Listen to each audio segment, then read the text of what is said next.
প্রিয় রামগঞ্জবাসী, সম্মানিত ভাই ও বোনেরা, আসসালামু আলাইকুম রহমতুল্লাহি ওয়া বারাকাতুহু। ইসলামী আন্দোলন বাংলাদেশ রামগঞ্জ উপজেলা শাখার পক্ষ থেকে, পীর সাহেব চরমনাইয়ের পক্ষ থেকে, আমার ব্যক্তিগত পক্ষ থেকে আপনাদেরকে জানাই ঈদ মুবারক ও ঈদের শুভেচ্ছা।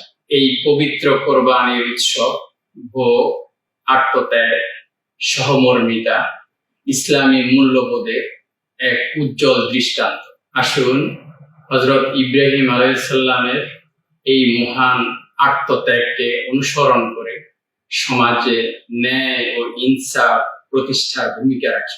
সাথে সাথে কোরবানির বর্জ্য স্বাস্থ্যবিধি অনুসরণ করে পরিষ্কার পরিচ্ছন্ন রাখাটা ঈমানি দায়িত্ব।